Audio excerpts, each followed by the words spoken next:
Hello friends, नमस्कार. मी आहे प्रियांका. माझ्या डेली ब्लॉगमध्ये तुमचं खूप खूप स्वागत आहे. आज होता गुढीपाडवा आणि सकाळी लवकर उठून मग काय केलं, आधी आवरून वगैरे घेतलं. तर हे बाहेरचं बघा, चिमण्यांचं चिवचिव चिवाट हे खूप छान आवडतं मला, कारण इथे शेती असल्यामुळं ह्या गोष्टी भरपूर अनुभवायला भेटतात.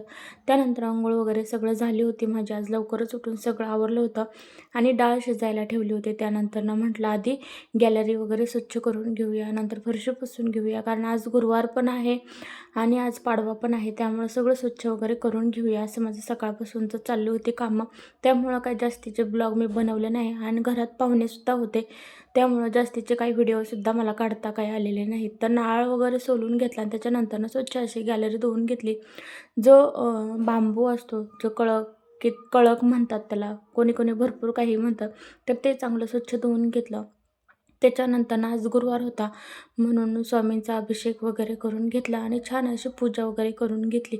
आज पाडवा आहे, पण खूप असं मनातून खूप वेगळंच वाटत होतं. नवीन वर्षाची सुरुवात होत होती, पण आज अंशच्या पप्पा नव्हते घरी. त्याचंही खूप वाईट वाटत होतं, कारण आमच्या लग्नाला बघा आता 7वं वर्ष चालू झालेलं आहे आणि असा जरी ते रिलायन्समध्ये म्हणजे रिटेलमध्ये जरी असले, तरी कोणताही सण असला तरी पहिलं आम्ही घरातून त्या गोष्टी करायचो आणि मग नंतर ते कामावर जायचो. पण ह्या वर्षी ते इथं नसल्यामुळं, त्यांची ट्रान्सफर झाल्यामुळं मग ते इथे नव्हते. मी आणि अंश आणि माझे काही पाहुणे आले होते, तेवढेच होते.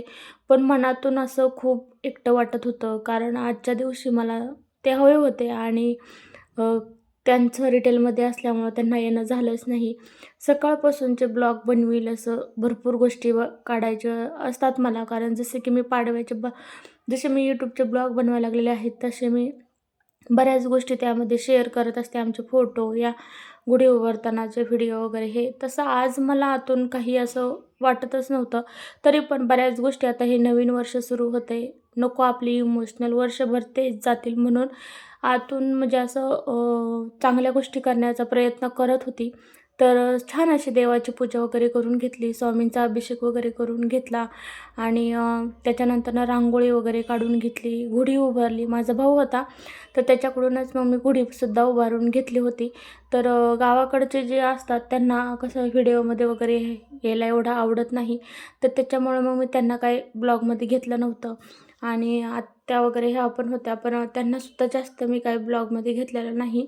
आणि मेन म्हणजे मला काय झालं, सकाळचं मी सगळं व्यवस्थित करून घेतलं होतं. पुरण शिजायला टाकलेले, देवपूजा, गुढी वगैरे उभारली.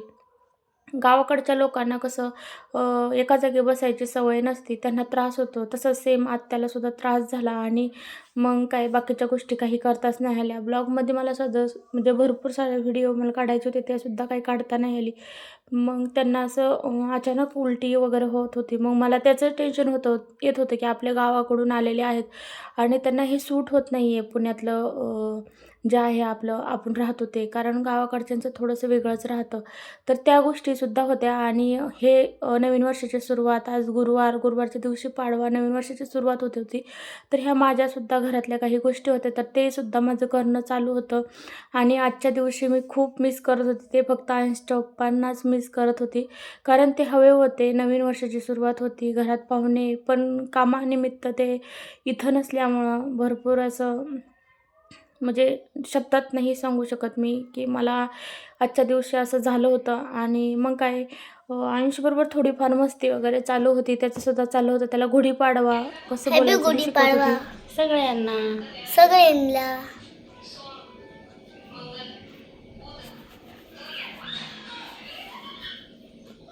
पप्पाला मस्त करतो करतो बाई. मला ग्रीन वाले काढून दे. जरी मुलं सांगत काढून नसली दे. तरी त्यांच्या भावना भरपूर काही सांगून जात होते. जसं आज मी त्यांना मिस करत होती, तसेच अंशसुद्धा मिस करत होताच. दुसऱ्या दिवशी काय मग पारायण होतं, म्हणजे स्वामींची प्रचिती दिवस होता. मग मी सकाळचं उठून मग तिकडे सुद्धा गेली. त्याच्यानंतरचे काही म्हणजे मी जे पाडव्याचा दिवस होता ते म्हणजे पूर्ण भरपूर साऱ्या गोष्टी घडल्या होत्या, पण मला असं वाटलं नको ते शेअर करायला, म्हणून त्या गोष्टी नाहीच शेअर केल्या. मग दुसऱ्या दिवशी पारायणला मी खाली गेली होती. स्वामींचं मी भरपूर सारं करते, मला आवडतं सुद्धा त्यांचं करायला.